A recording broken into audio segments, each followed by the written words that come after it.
Pro kabaddi league 11వ సీజన్లో Telugu Titans captain Pawan Sehrawat లేకుండా ఆడిన మ్యాచ్లో టేబుల్ టాపర్స్ హర్యానా స్టీలర్స్ను 49-27 పాయింట్ల తేడాతో ఓడించి ఘన విజయం సాధించింది.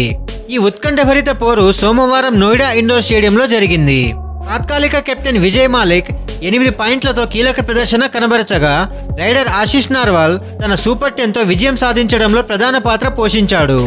డిఫెండింగ్ విభాగంలో శంకర్ గడాయ్ హై-5 సాధించగా, అతని సహచరుడు సాగర్ సేత్పాల్, రాహుల్ సేత్పాల్ సోదరుడు కూడా హై-5తో మెరిశాడు. మ్యాచ్ ప్రారంభం నుంచే తెలుగు టైటన్స్ తమ ఆధిపత్యాన్ని ప్రదర్శించింది. కెప్టెన్ పవన్ షరావత్ లేని సమయంలో ఆశిష్ నార్వాల్ రైడింగ్ బాధ్యతలను తన భుజాల మీద వేసుకొని డిఫెండింగ్లో సమిష్టిగా పనిచేసి హర్యానా స్టీలర్స్పై ప్రారంభంలోనే ఆల్అౌట్ సాధించింది. ఫలితంగా హర్యానా జట్టు 10 నిమిషాల్లోనే 6 పాయింట్ల వెనుకబాటులో పడింది. తెలుగు టైటన్స్ వారి ఒత్తిడిని మరింత పెంచింది.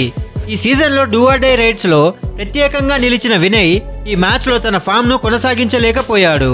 మరోవైపు మొహమ్మద్ రేజా షెడ్లోయి పొరపాట్ల వల్ల హర్యానా స్టీలర్స్ మరింత కష్టాల్లో పడింది. రెండో ఆల్అౌట్ ఫలితంగా తొలి అర్ధభాగం ముగిసే సమయానికి 23-11గా మారింది. తెలుగు టైటన్స్ 13 పాయింట్ల ఆధిక్యంలో నిలిచింది. మూడో ఆల్అౌట్ తర్వాత విజయ్ మాలిక్ కెప్టెన్ గా మ్యాచ్ ను తన నియంత్రణలోకి తీసుకుని శంకర్ గడాయ్ మరియు ఆశిష్ నార్వాల్ సహకారంతో జట్టుకు మరిన్ని పాయింట్లు సాధించాడు. చివరి 10 నిమిషాల్లో హర్యానా స్టీలర్స్ 15 పాయింట్ల తేడాను తగ్గించుకునేందుకు ప్రయత్నించిన తెలుగు టైటన్స్ వారి ఆధిపత్యాన్ని కొనసాగించింది. Ashish Narwal do or die raid తో తన సూపర్ 10 పూర్తి చేయగా, సాగర్ తన హై-5ని సాధించాడు. ఈ విజయంతో 4వ ఆల్అౌట్ హర్యానా స్టీలర్స్ పై అమలు చేసి మ్యాచ్ ను ఘన విజయంతో ముగించింది. సో ఫ్రెండ్స్, ఈ ఘన విజయం తెలుగు టైటన్స్ జట్టు ఏకతాటిపై నిలిచి ప్రతిభావంతమైన ప్రదర్శనతో సాధించిన విజయానికి ఒక ఉదాహరణ. ఆశిష్ నార్వాల్, శంకర్ గడాయ్ మరియు విజయ్ మాలిక్ నాయకత్వంలో జట్టు అన్ని విభాగాల్లో మెరిసింది.